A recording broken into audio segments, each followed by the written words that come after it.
Hello, folks. I'm Detroit Miracle. Yes, and indeed. Right now, I am here to review the episodes of Andor. And this is season 2 now, and I'm talking about episodes 7, 8, and 9. Okay, episode 7 starts off, and as usual, it seems a bit slow to pick up, but it does course its way through nevertheless. As I watch it near the end, it seems to be setting up something big, possibly an invasion, because the conversation sort of sounds like that. So, but it doesn't actually happen in episode 7. So now we're in episode 8, and this big massacre happens on the planet Gorman, where Gormans are massacred by the thousands again because they're marching in protest of the Empire taking control over their planet to tap its resources and drain it dry. So they're out protesting. So a big shootout happens. The some of the Gormans were armed and they were fighting the Imperial stormtroopers, but they killed a lot of Imperial stormtroopers. So they put up a good fight, at least. So the situation eventually was brought to an end, and the Empire spun its propaganda wheel by making it seem like the Gormans were terrorists and things like that. You know how they, just like when the Empire spent it and made it seem like the Jedi were evil, over controlling, and were trying to take over, where they did the same with this particular issue, because the Empire under the Emperor controls the media, the news outlets, the business world, the political scene, all that. So they made it seem like, the Empire is not going to take the blame for anything that happens bad. Anything that goes on is bad, especially if they're responsible for massacres, genocidal raids. They're not going to say that they were to blame. They will blame the people that were massacred. And that's how Palpatine is.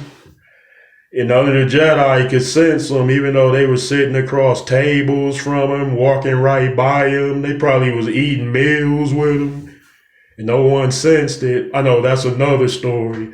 Now back to Andor. We're in episode 8, so this big deal happens, and Mom Mothra, the senator, wanted to go and tell everybody about that whole thing as far as what really happened to the Gormans. But then some of her colleagues were like, or one of her colleagues was like, that might be dangerous, if you maybe, but she wanted to make a stand. She was fed up. So it set up something where in episode 9, she did make that speech, and the Rebel Alliance had to break her out of Coruscant. They had to get her off the planet because the Empire was searching for her, because she was not supposed to make that speech at all.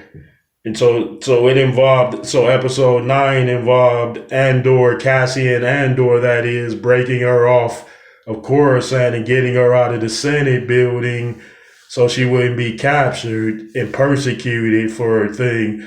So episode 9 went on like that to fully connect Mon Mothra to the Rebel Alliance, and she was its destined leader. The rest of the things take place, other than that big breakout, it through 7, 8, and 9 episodes, other people are in it that have their supposed compelling tales or stories.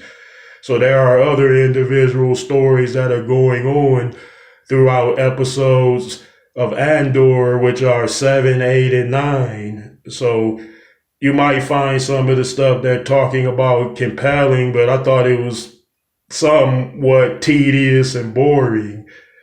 I know we hear that a lot regarding some of the Andor storylines here or there. So episode 9 went on its way, and so it did pick up a bit more. Like episode 7 set up what was going to happen in episode 8, of course, in episode 9, and it was a bit more substantially exciting than what we had previously saw in season 2 on some of the earlier Andor episodes. So I must say that it seems to be going somewhere now. It picked up a bit, and it might be worth tuning in. I think it's worth tuning in for the next few episodes if there are more episodes ahead. And I'll find that out soon enough. So stay tuned. All right. Okay, folks. Thanks for hanging out. Now, I'd appreciate it if you would give me those likes, comments, and please subscribe to me, Detroit Miracle. Thank you.